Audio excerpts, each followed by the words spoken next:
good morning, everybody. It's Denise of Lazy K Homestead. Hope y'all are doing well. This morning we are going to do a video about how to make sourdough starter from scratch. Now, there's many different ways that people do. I've seen with potato flakes, whole potatoes. What I use, which is tried and true for me and my family, is just flour and water. That's it. It's a fermentation process. It was hard to get that out. And as we go through this, you'll see how that works. Now, this is going to be a 9-day video series, and they're going to be really short because it's basically the same thing, except you're adding more flour and water as a day goes by and progresses. Now, there are fails, so don't be discouraged if your starter fails and you have to start over again. It's just part of the thing. It's all natural, so things do happen. So with that, let's get started, and I'm going to put my tripod down so you guys can see what we've got here. Okay, so first thing is you're going to need a kitchen scale. If you don't have a kitchen scale, you can do it with cups, and I will give you the cup equivalent as we go, but I really do encourage you to have a kitchen scale. These are not very expensive. This is an old one. I think it was like $12. It's $20 now at Walmart, but I've had it, gosh, I bet 7 years. That's why it looks so used. But the battery's still good, so there you go. So what you're going to do is you're going to turn it on, and I'm going to put this up here so you can see it. You're going to turn it on, and you're going to put the units to grams. And let's see. It's taking its sweet time this morning. Okay, now the unit is gram. And if you can see that G right over here, there's a G. Okay, if it was ounces, it would say OZ. And that's basically what this one does, just grams and ounces. Oh, and kilograms, I'm sorry. Okay, so we're at grams, and we are at 0. And let's see here, the best way to do this. I'm just going to tell you what I'm doing. It's going to be a little hard to actually see, but you're going to have on your scale, you're going to have this where it says ZT, and that is your Tare, Tare. And what that is, it brings it back to 0 because you want to start at 0 for everything. Also, what you're going to need is a clean jar. Now, some people start out with small jars. I just go ahead and start it with a regular basic ball jar. And I use a wide mouth because it's easier to mix. And you're going to be removing your starter every morning and put it into a clean ball jar. And again, I recommend wide mouth. You're going to need a funnel, a canning funnel, because you don't want to make a mess with your flour. If you're really good at aiming to get in here, then you don't need one. I am not that talented, believe me. We're going to need whole wheat flour. Just using Pillsbury's Best whole wheat flour. If you can get your hands on rye, that's good too. I started mine with whole wheat, and when I feed mine, this is my starter I keep in the fridge. You can see it's got some hooch on it. It needs to be fed.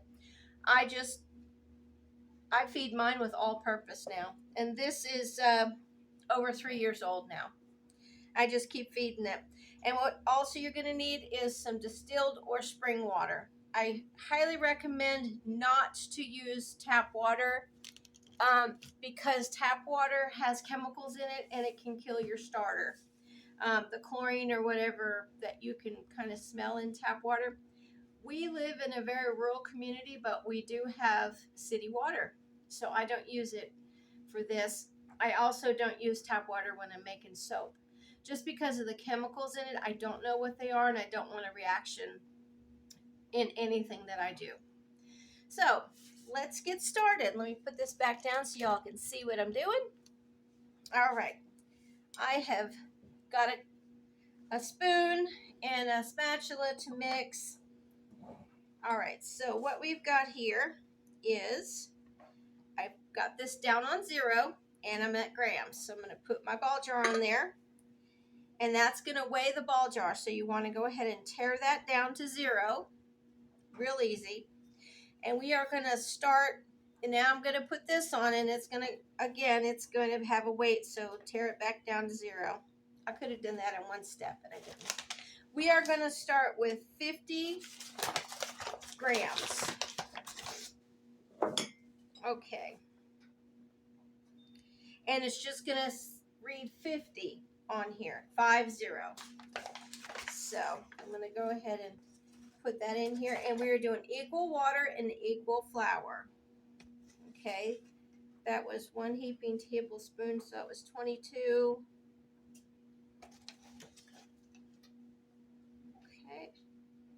Okay, I got a little bit much in there, but let me just see if that's what it is. We're at 55, so I need to go ahead and take a little bit out. At this stage of the game, you kind of do have to be precise with your measurements. Water, not so much. I mean, if you go over 1 or 2, it's okay, but you really want to be as precise as you possibly can, just to get the starter going. You don't want it to be too much. All right, there we are at 50. All right, so there's 50 grams. That looks to me like it is about 1/3 of a cup. All right, hold on. Let me see what I can measure that at.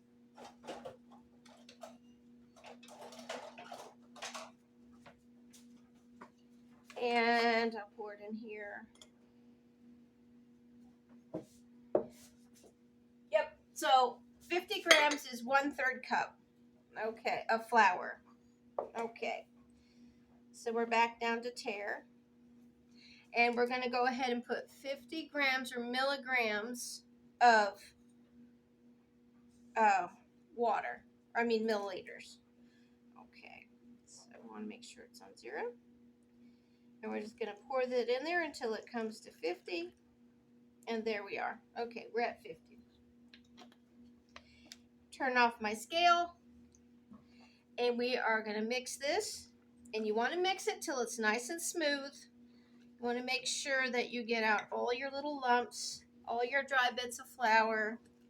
It's going to be really thick, but that's okay. As the time goes on with this starter, the days go, it will become a lot more rubbery, elastic-like, and a lot more loose. Okay, so let me go ahead and get that down in there.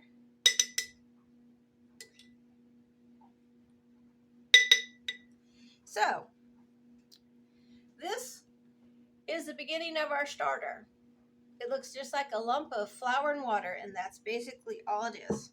Okay, so what you want to do is you want to put a lid on here, just a loose lid, and I'll show you. You can use a lid just like this, and you want to keep a little air, like a little slit there where the air can get in there, because it's going to ferment, but it's also going to capture the natural yeast that we have in the air. You want to try to keep your starter at about 75 to 80 degrees when it's beginning like this, because that'll help the fermentation process. So what I do, I'm just going to go ahead and put this over here on my stove. My house is 77 degrees right now, and it's middle spring, so it's really good time if you can start your starter when you've either got your stove, your heat on constantly, or you've got nice weather like we do.